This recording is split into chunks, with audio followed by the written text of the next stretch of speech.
What's going on, everybody? It's your boy C-Zar, and we are talking about Dash today. It is the 11th day of November. Shout out to all the veterans out there. Happy Veterans Day. It is the 11th day of November, and here we are with 8 hours and 17 minutes left in the day. $69 is the price right now, and I don't think we could have had a better reaction. Now, it's very possible that we go lower. It's completely fine, and it's okay if we do go lower, but I have a strong feeling that that's the low. We don't have any reasons to confirm that or validate that yet. We'll see. But we've been talking about this exact area. Where this price went to is exactly what we had intended, even from the absolute highs, when we were all the way up at the highs here. From a low to a high point here, the 382 is literally right there. We've been saying 65. You probably go just below $65 is what I said, but really I should have said, I think I said $66 actually is what I said. But what I should have said is 65.85, right there, because we literally went down to 65.84.7, almost 65.85. It's quite literally perfect to the cent.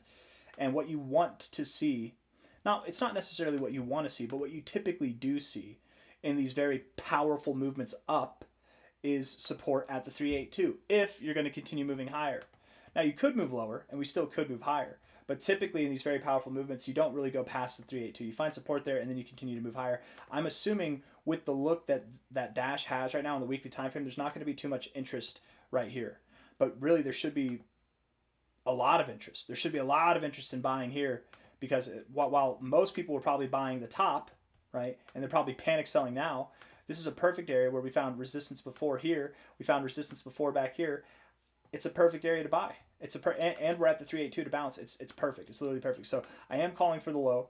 Understand that with the 382, again, it's very common to go in powerful moves right to it and bounce right off it. Okay, it's very common, but it's also somewhat common with the 382 overall to wick below and then close above it. Okay, so if we go below this level, that's okay. I just want today to close above it. That's what I'd like, right? That's the only requirement. I don't care if we close lower than where we are now, as long as we're closing above the yellow line.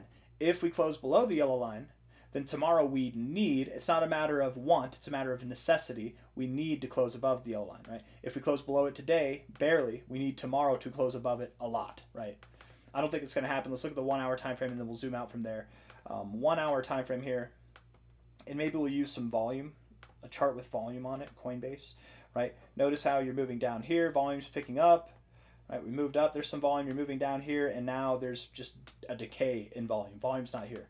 If we were moving up and volume was decaying, I'd be bearish. The fact that we're moving down and volume's decaying, that makes me bullish. It does make me bullish. 1 hour time frame, finding a little bit of support here on the oversold area. Right there, not bad. If we take a low here to a high there, bouncing right off the 1272, perfect. Not bad. Stochastics look good, like they want to go higher.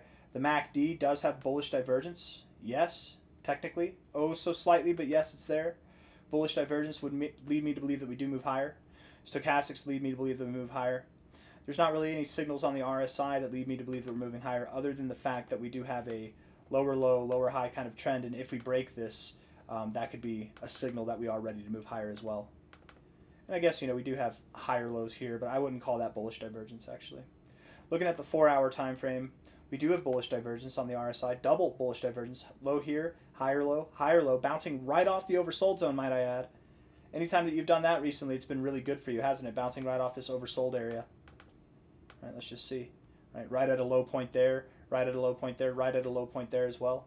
Neither of these moves sent you through the stratosphere. This one did, but and might that be something to take away, is that this is the only one that actually went through the oversold zone, like this area here.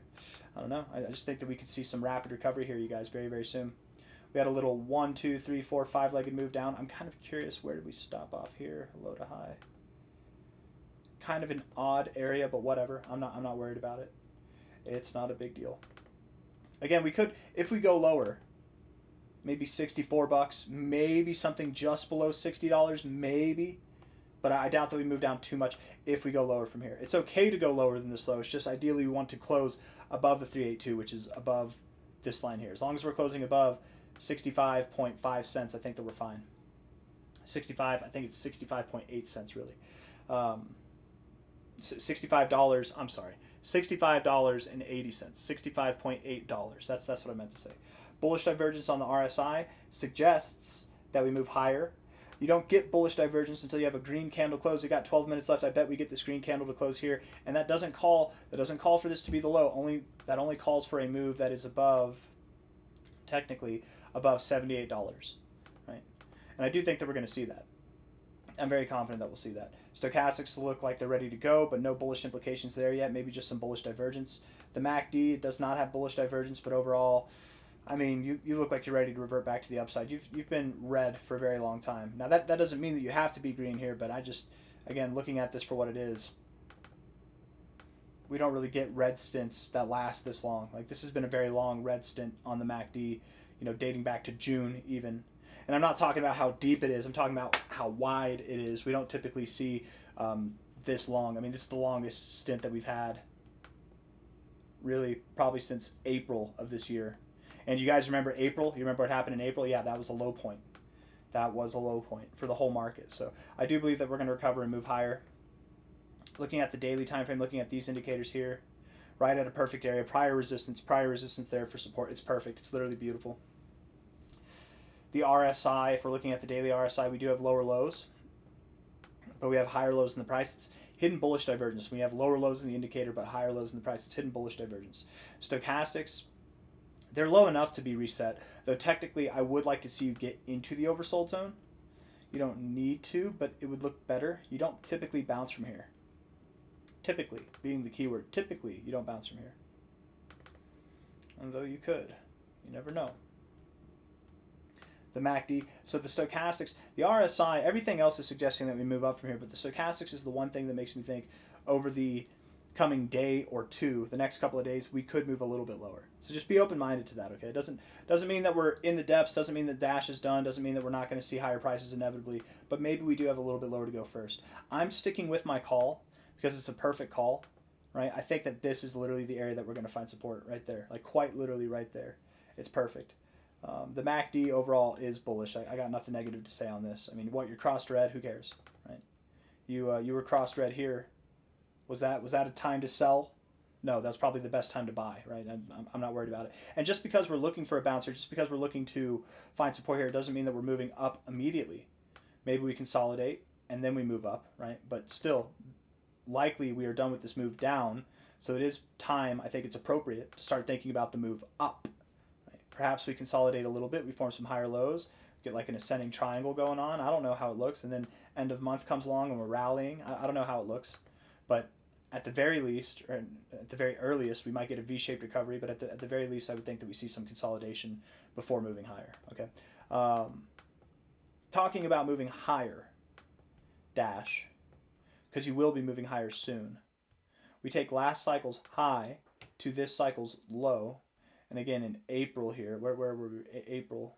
April here was a low point, right? We're seeing similar readings now that we were seeing in April, as far as the MACD is concerned at least. Anyways, high to low. Golden ratio hit. We hit the golden ratio perfectly to a T. Typically, whenever you hit the golden ratio on your first attempt, it's actually very, very common to find resistance on the first attempt hitting your golden ratio. You pull back to the 0.5 to the 382 area. We're in the depths of this area now. We could go lower. You could go right down to about $62, but that might be the lowest that I'd give you. I don't think that we go lower than that. And with that being said, I mean, from here, worst case scenario, Dash, you drop another 10%. Best case scenario, you found your low and you're probably on your way to something that's going to take you above $230, maybe even $330 itself, somewhere in that kind of range. That's my expectation. $230 to $330, somewhere in that range. That's what I would expect. Let's look at this on the all-time historical perspective and just make sure that that checks out, okay? 230 to 330. Because I thought it was 300 to 400 that we were looking for. 230 to 330. No, that makes sense. That makes sense that we'd stop right there. What about the all-time high to this low here? What would we say? If I can get it. 300 to 400. So we probably do go right in the middle, smack dab in the middle there then, you guys. Right there at 330. If not 330, then 280. We can stick with 230 to 330, but I really do think that this let's say 290 to $330, somewhere in that range, that's where I think we're going to top off. Maybe we just wick above 331, but I doubt we get above $400 on this next move, which is incredible because overall from the current price, that would be an expectation of like a another 4, almost a 5x move. And here we are already sitting on top of a move that's, as of now, even after the drop, you're up about 4x from your lows, let alone from the high. You actually saw an overall 8x move. Crazy stuff. So I would think that we move higher. But again, because you've moved up so much, you saw an 8x move and you sold off like this, I really wouldn't be surprised if we consolidated going into the end of this month. And maybe as early as the end of this month we start to rally. Maybe it's December that we start to rally again. But I do think the low is in. I do think that it's a time to start acquiring some dash. Not financial advice, not a financial advisor, but I've got nothing else for you guys. I hope you enjoyed the video. If I'm wrong and we don't consolidate for the remainder of this month, or at least the next couple of weeks, then we'll probably just V-shaped recovery bounce out of here. But I would think, I personally would think that we do continue to consolidate, but time will tell. Consolidate does not mean move down. It just means move up, move down, higher, low, and then we're ready to break, and we will break higher. And I keep drawing this ascending triangle look, but that doesn't mean it has to be an ascending triangle. Maybe it's something else. But anyways, I got nothing else for you guys. I hope you enjoyed the video, and if you did, hit the like button, subscribe. Thank you all for being here. Little pat on the back, because we quite literally called this low perfectly. It couldn't have been. We were off by a fraction of a penny. Oh no, we were off by 1.1 penny. Crazy stuff on a $69.15 asset. That's pretty good. Hit the like button, subscribe. Thank you all. Take care. Bye bye.